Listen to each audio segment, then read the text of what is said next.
எல்லாமே படித்தான். நிலம் வளம் எல்லாம் களப்போகிறது, மொழி சிதைந்து அழிகிறது.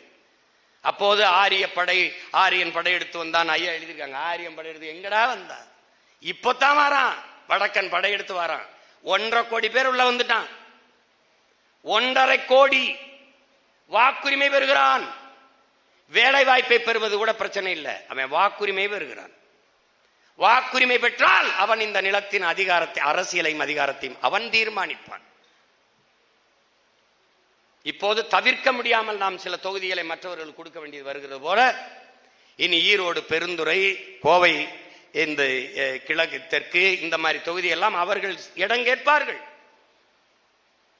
இங்கேயே திமுக இந்த ஜவஹர்பேட்டையில வந்து இந்தியில சோறுட்டி அடிச்சு வாக்கு கேட்கிறது, இந்தியிலே பேசுகிறது. ஈரோடு கிழக்கிலே கேட்டாங்க.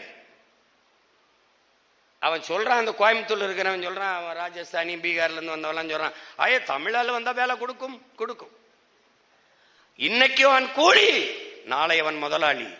குறைந்த வேலைக்கு குறைந்த கூலிக்கு வருகிறான் என்று நீ வேலை கொடுக்கிறாய். அவன் தவிர்க்க முடியாத வேலையாளாக மாறிய பிறகு அவன் கூறுவதுதான் கூலி. அவன் 5000 கேட்பான். இன்னைக்கு 500 ரூபாய்க்கு செய்யறவன் 5000 கேட்பான். நீ கொடுத்தாக வேண்டும்.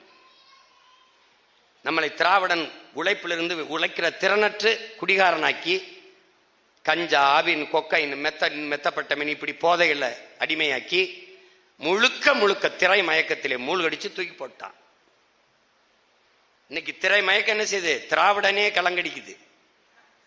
அவன் கைதட்டி ஆர்ப்பரிச்சு கொண்டு வந்தது இன்னைக்கு அவனுக்கே சிக்கலாகுது. அணில் கைகளையும் கால்களையும் ஏறி குதிக்குது, எங்க உதறதுன்னு தெரியல. புலி அப்படி ஓரமா நின்று வேடிக்கை பார்த்து இருக்குது. திராவிட தந்திக்கிட்டு இருக்கான், அணில் குறுக்க ஓடுது.